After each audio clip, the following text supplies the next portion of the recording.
Now to the whole question of Quangos. How many do we actually have? How much do they cost the taxpayer? How many have been abolished since the government first promised that it would streamline these agencies?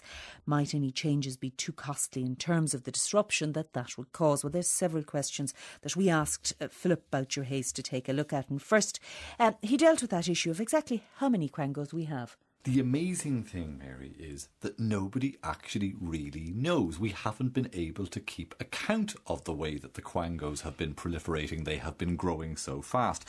The think tank Task estimated a few years ago that there were 832 of them and that they had a combined budget of €13 billion and employed some 17,000 people between them. The OECD estimated a little bit more recently that Ireland has a Quango for every 5,000 men, women and children in the country. Now, it would have to be said that many of these agencies have compelling reasons for existing and do actually do a very good job. But it would also have to be noted that there were pretty compelling political reasons for creating them in the first place. They are, of course, very useful flack catchers because politicians, as we see day in, day out, get to point the finger of blame or responsibility at a government agency rather than at their own department. But more importantly than that, I think, they're a very important source of political patrimony. How important? How important a political tool are these appointments?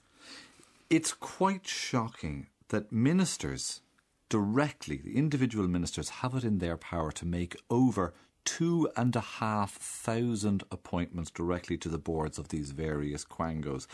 Many of the individuals, of course, who take on these jobs will be suitably qualified, but there is also very little doubt in the course of the last 10 years that many of the people appointed to the boards of Quangos have been nakedly political appointments. And why do it? The support, the cooperation of very important individuals was bought with some of these juicy posts. There's no mistake that we saw during the period of the last 10 years. Lots of people like, let's say, trade union officials being appointed to various Quango boards, and this would undoubtedly have helped grease the wheels of the partnership process. We would also have seen an awful lot of Fianna Fail supporters being rewarded for their loyalty with similar appointments. It's worthwhile, I think, to remind ourselves of exactly how many appointments individual ministers have gotten to make in this area. The Minister for Health comes out on top here with almost 500 appointments in her gift. The Minister for Justice, who would be able to make appointments to things like prison visiting committees and so on, a notoriously easy way to earn expenses. The Minister for Justice has 325 appointments in his gift. Transport, there's 184. Arts, Sport, Tourism, there's 200. And the Minister for Enterprise gets to make 227 appointments. That's an awful lot of jobs for the boys. You used a figure, an estimated figure of 832 Quangos. Now, back in one of the budgets in 2009, the emergency budget, I think, in April of that year, Brian Lenihan said that 41 of the 832 plus Quangos were to be abolished. So what progress has been made? Very disappointing progress here. Only 16 of the ones that the Minister indicated were up for the chop or up for rationalisation are gone. And there was a little bit of double accounting here on the Minister's part, because when he made this announcement, many of them were scheduled to already go anyway.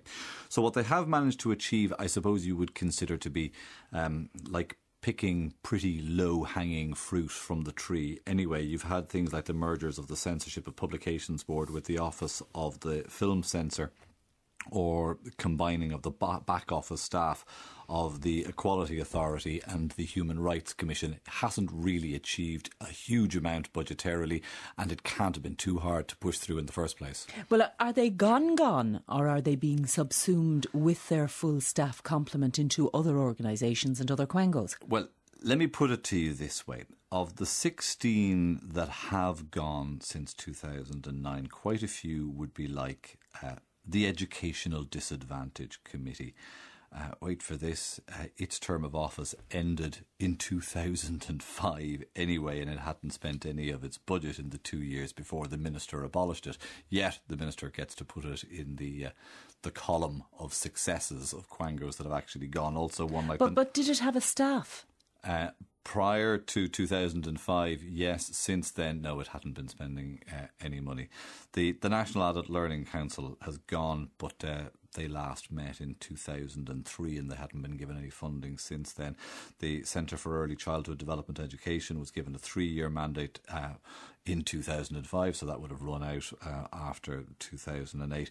And then where they have actually achieved closures, controversially, like the Combat Poverty Agency, as we reported on this programme, because there was a lease on the Combat Poverty Agency's offices that couldn't be broken until the end of 2011, it continues to cost us, even though it is gone officially, it continues to cost us €400,000 without us actually getting anything for it. But while the Minister for Finance in his budget speech was talking about abolishing Quangos, you have a programme for government proposing setting up new Quangos. Yeah, as fast as they're rationalising, merging or abolishing, they're actually proposing creating new ones as well. The revised programme for government committed the government to the creation of 17 new Quangos. Some replaced existing bodies, like the Protection Review Tribunal replaces the Refugee Appeals Tribunal, but then you have some entirely new ones, like the Forum on Female Participation in Sport. Or there's another one I thought was quite interesting, was the National Monitoring Committee to Protect the Linguistic Identity of the Gaeltacht, which is what you would have thought that the Department of Community Equality and Gaeltacht Affairs should have been doing in the first place. But no, we need a forum on it. All right, but we have a roadmap. We have a roadmap for the abolition of Quangos. It was designed by Colin McCarthy and his board SNP. So come the next budget, and we know we're heading off into a 4-year plan, are we going to see greater emphasis on abolishing or subsuming Quangos in some way? We're already hearing an awful lot of talk very similar to the talk that we heard back in 2008 when Quangos were being targeted by the government, and talk like we heard in the Minister's emergency budget of April 2009. You have Junior Minister for Labour Affairs, Dara Calleary, has been saying very recently that the future of the Quangos is on the table, but didn't actually commit himself to very much specifics. No doubt a few will be targeted in the budget. But there's an awful lot, as you suggest, in the roadmap that has already been pointed out to them that they could do that they haven't done. On board, SNP Nua made 33 suggested rationalisations which have been largely ignored. Fine Gael's Leah Varadkar suggests that there are 70 which could actually be achieved very quickly and very easily. These are popular targets. They're popular things to chase after. It makes for great headline kind of stuff. And it is often very difficult when a case is made by some of these bodies as to why they should continue to exist, to see that, yes, you can cull them instantly, straight away, just wipe the board clean of them. So it's a thorny one for the government to grasp, but there are savings to be made here. But while we collectively describe them as Quangos, there is a danger, isn't there, that we're going to lose sight of what it is they actually do. And in our haste to eliminate the numbers, we might eliminate good organisations doing very good and worthwhile jobs. Let's take the example of something like the Food Safety Authority of Ireland, which it was proposed at one stage was going to be merged with the Office of Tobacco Control and the Irish Medicines Board into a kind of a, if you put it in your mouth, this is the Quango for you, Quango. A case was made by the Food Safety Authority of Ireland and pointed out, look, we are here as the last bastion between the Irish public and foodstuffs coming in from all over the world that needs regulation, needs control. So the Food Safety Authority of Ireland stays along with its €17 million budget. I think there's another very strong reason as well that can be made in favour of retaining an awful lot of these Quangos, is that some of them are run a good deal more efficiently than government departments, but for the people who are working in them, while their salaries are tied to those of public servants in equivalent grade, they don't very often have public service pensions. So if the Quango was to be culled, many, if not all, of the people working for the Quango would end up being subsumed into a government department. There would be a knock-on disruption to public services while all of that happened. And at the end of the day, the pensions bill would end up being